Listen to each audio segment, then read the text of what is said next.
আপনি কোন পক্ষের? আমি আবার দুই পক্ষেরই, ছেলের বাড়ি আর মেয়ের বাড়ি দুই পক্ষেই আমার আত্মীয়। উনি তো দুই পক্ষেরই। এবার আমি কি বলবো? তুমি কোন পক্ষ বলো? আসলে তোমাকে আমি চিনতে পারছিলাম না, তো সেজন্য ভাবলাম তোমাকে জিজ্ঞাসা। কি হলো বলো? মানে মা, বলো এবার কি বলবে?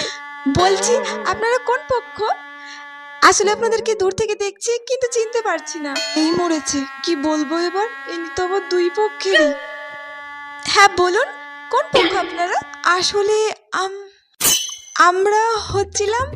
কি হলো দিদি, কোন পক্ষ আপনারা? রূপা বৌদি এখানে একটু এসো। হ্যাঁ আসছি, পরে কথা বলছি। হ্যাঁ এসে আমাকে ডাকছে। আপনারা এখানে দাঁড়ান, আমি একটু পরে আসছি।